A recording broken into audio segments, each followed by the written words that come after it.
Yo, what is up guys? Welcome to the video. I hope everybody's morning is going great. We got some more juice today. Dallas Fuel, of course, the fallout is absolutely insane. It seems like there's two sides right now. One side thinks Rascal was extremely toxic, he didn't work with the team, and he needed to be cut. The other half thinks the Dallas Fuel management was absolutely terrible. They provided no translator for Rascal to make it easy for him to adjust into the team. Then they used him as a scapegoat and threw him under the bus in their release post. And after a full day of players coming out and saying what happened, what they believe to be is true, whether they're in Dallas Fuel, whether they're in the Overwatch League, or friends with players in the Dallas Fuel, point is there's a lot more information now and evidence for us to use and come to a better conclusion. So today we're going to be covering all that. Apparently both Seagull and Custa said there was a good reason for Rascal being released and that he was not thrown under the bus. As well as this AKM's brother, Wins, formerly of Rogue, came out and absolutely destroyed Rascal, saying he was a liar, a manipulator. We're going to cover all that.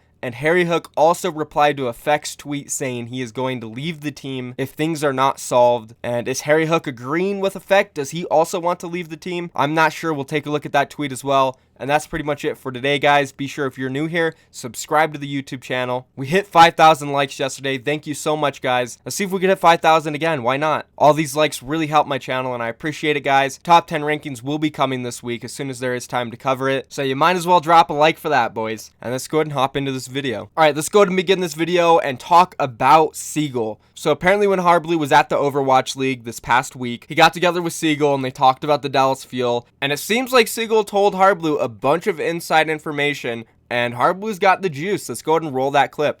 Taro, thank you for the 500 bits also. Thoughts The about discount Dallas bits. shit show? Do you think they threw Rascal under the bus? No. I'm not going to say much of anything, but so after Owl on Sunday, or before I left Sunday, I talked with Seagull for like an hour, and I got that inside info, but I'm not going to say any of it. I can't, that'd be BM. Let's just say Fuel's wild. That's the easiest thing I can do to say it.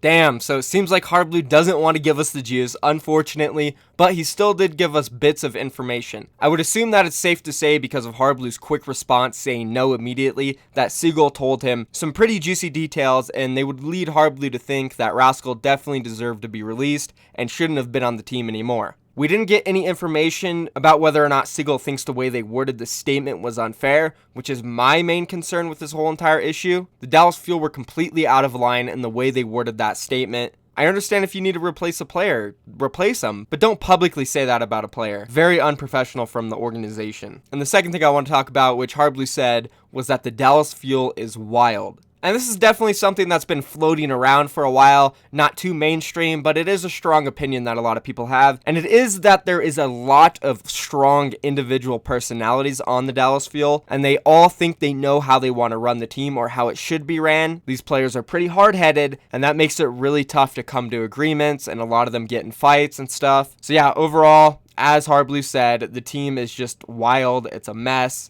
And a big reason why they probably could never control the team is because of a lack of coaching and lack of infrastructure provided by the management. So at the end of the day, in my opinion, no matter what way you look at it, Rascal's toxic, Rascal's not toxic. There's a lot of players on the team with big personalities. The coaching sucks, blah, blah, blah. It all comes down to the management. Every single time the trail leads to them, they are at the forefront of this team. And in every scenario I just named, there is a problem with the management. Rascal obviously had issues with the language barrier. They didn't provide a full-time translator. Big personalities on the team that couldn't be dealt with because there was a lack of coaching. Why? Well, there was just a lack of coaches in general. They had Kai and they had Peak. Two authority figures. That's it. Inside of a team that has a bunch of egos and strong personalities, you're gonna need more than that. Oh, and let's not forget that the head coach was more kind of friends with the players rather than an actual authority. The management should have provided them with better infrastructure. And also, the management not giving full control to the head coach until recently, which actually brings up a really good tweet from Monte Cristo. Let's go ahead and read this one off. So Monte Cristo tweeted this last night after the news. Having known the Dallas Fuel players and operations for the last 18 months, I think this move is the wrong one for the team. If you want to attract good coaches, you can't announce they have full control, see improving results, and then fire them a few weeks later. And although I am a firm believer that Kai was not a great coach for these guys and they did need to make changes, overall this tweet still does have some really good points. If all the rumors are true about Kai not having full control when the team was absolutely failing, that is definitely a valid point for Kai not being able to succeed with the team. Then announcing he has full control and cutting him 3 weeks later, probably not the best thing to do to attract new coaches to your team. And although there was some decent performances, they still have lost 11 of their last 12 matches, so I wouldn't say it was vast improvements. Yes, I know they got 2 maps off the New York Excelsior, which was big for them, but I do think it was more, but I think the Dallas Fuel getting 2 maps was more due to the New York Excelsior not showing up and being prepared for this match and just getting caught off a little bit. At the end of the day, the New York Excelsior still did win, and after this match of Dallas Fuel, they beat Shanghai Dragons and pretty much lost to everybody else again. So sure, maybe now they're getting 1 map instead of 0 or 2 maps instead of 1. But if you go all the way back to week 1 of stage 1, they were still getting 2 or 1 maps off of every single team. So honestly, there really wasn't that much of an improvement if you look at it that way. Regardless of this, we already know the Dallas Fuel at this point are not a good team. They haven't been performing. My main point here is that the management has put them in a position to fail. They've literally done almost nothing to help this team succeed. The only argument I can think of anybody making is that, oh, well, they went out and picked up some good players. Rascal, historically known as a great mechanical player. They fixed the main tank issue. They went out and got OGE. They picked up ACAM, a good hit scan when Taimu was struggling. Well, you know, not really, because they didn't even try out Rascal. They just put him on the team, didn't give him a translator, then released him and completely threw him under the bus in a statement 3 weeks later. Picked up OGE and ACAM, both same situation, no trials, and still no full-time translator for OGE. If these players end up working out for the Dallas Fuel, it's not because it was good moves from the management, it's just pure luck. It's not like they went and calculated what they were going to do like any normal organization.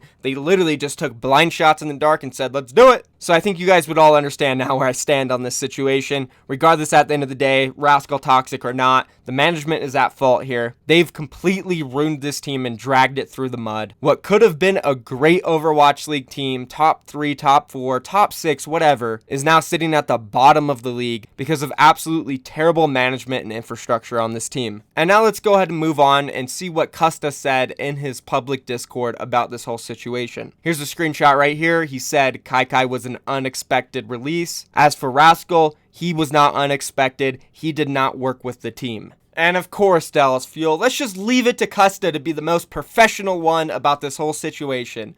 All Dallas Fuel had to say in their release statement was that Rascal, you know, he was a great player mechanically. We really hoped he would come in and help us in that regard, and he did, but unfortunately he was not able to integrate into the team because of language barriers, and it just didn't work out. We wish the best of luck to him. I'm sure he'd be a great fit for another team, especially one with more Koreans on it, but didn't work out with the Dallas Fuel, and we're going to go ahead and move forward. But no, you know, he's unwilling to communicate and work with the team. Like, wow, that's pretty ridiculous. Even if that is true, you still don't come out and say that. That just makes any player who might want to join your team scared. What if they screw up? Are you going to completely throw them under the bus when you release them and ruin their careers? So yeah, again, Dallas Fuel's management just completely failing. As for Custa, good for him, man. You can always count on him to be really professional and handle every situation in a good manner. Never says anything bad about anyone. I completely respect him. Shout out to Custa. I'm actually really happy for him and Agilities that LA Valiant are performing great. 2 really good guys, and the Dallas Fuel should actually take notes with the LA Valiant and what they did with their AMA,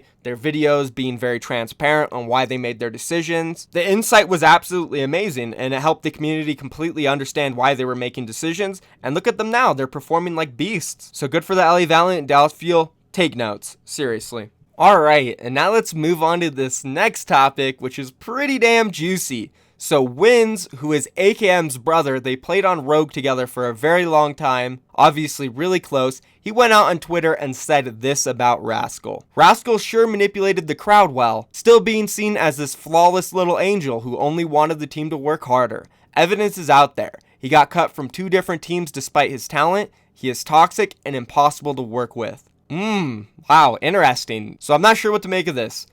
Obviously, it's safe to assume that AKM is telling Wins these types of things about Rascal, because if he wasn't, then Wins would just be making this up and not knowing anything. So I think it's okay to assume that this is probably coming from AKM, and he feels like Rascal is manipulating everybody. So combining this with everything AKM has said on his stream, Twitter, social media, whatever, about Rascal, and that he doesn't deserve to be on a team, again, it's safe to say AKM probably holds a grudge against Rascal or just straight up does not like him at all. and they were going through some pretty bad internal beef. And I think this actually kind of makes it a little more clear to me that this whole situation with the Dallas Fuel was a AKM versus Rascal thing. And to be honest, it really has seemed like AKM is the poster boy for the Dallas Fuel ever since he got picked up. The guy was getting a lot more playtime than Rascal on roles that he probably shouldn't have been playing. He then threw Rascal under the bus after he got a ton of backlash for being the guy playing so much when they probably should have had Rascal in. Another really big reason why AKM would start hating Rascal.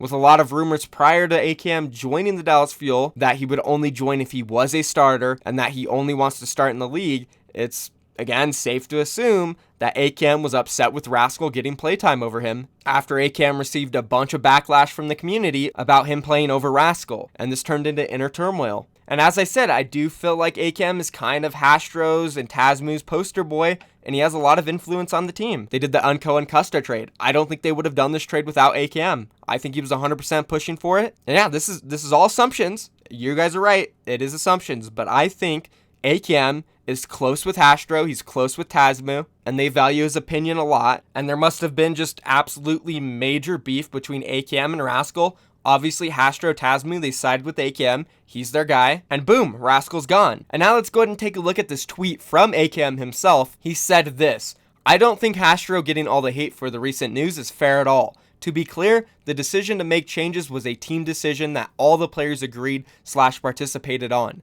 They worked with us through it and listened to us to do what's best for the team environment." So the way this tweet is worded is definitely a little bit odd, and I might be looking into this too much, but when you read this tweet, he kind of says they worked with us through it and listened to do what is best for the team environment. When he says they worked with us, it sounds like he is talking about the players working with him and Hastro, pretty much referring that us in this tweet is him, Hastro, and Tazmu. Now, I'm probably reading into this too much, but that's kind of what the tweet says, if you want to be technical. But regardless, he also said all players agreed/participated. I doubt all players agreed because Effect basically threatened to leave the team, AKM. So it's good that you slipped that little /participate in there. Anyways, though, I'm not trying to hate on AKM. It sounds like I am. I just want to get to the bottom of this, and I blame him for nothing. I blame the Dallas Fuel management for putting AKM in a position where he had so much power. If there was inner turmoil between AKM and Rascal, the coaches should have been able to solve it rather than the management giving control to a player and allowing all this to go down. And I also think I'm completely right on the AKM and Rascal beef within the team, and that's why Rascal was cut. Anyways, I think this is a good time to move on to the next topic,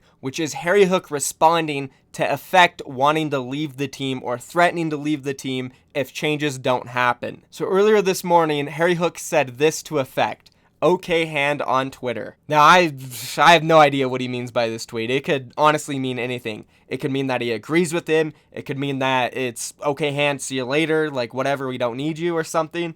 But I'm pretty sure it's the first one, and Harryhook agrees with Effect, doesn't like the changes that are happening with the team or the direction it's heading in, and kind of feels like he wants to leave the team. So right now, Dallas Fuel, they're in complete shambles. I think there's still major rifts within the team. AKM might have gotten his way with Rascal, but what happens when AKM starts beefing with somebody else? Are they just going to continue to cut everybody he gets in fights with? I don't know. Obviously, it was really deep with Rascal, and it had to come to Rascal getting cut. Maybe it won't get that bad with anybody else, but you still have to ask the question, what happens if it does? So overall, Dallas Fuel management, complete jokes. They're terrible. And that's it for this video, guys. If you're new around here, be sure to subscribe, like the video for top 10 rankings. Let's get it to 5,000. Enter the giveaway for a free Overwatch League jersey. And I'm basically out of here, guys. Thank you for watching. Peace.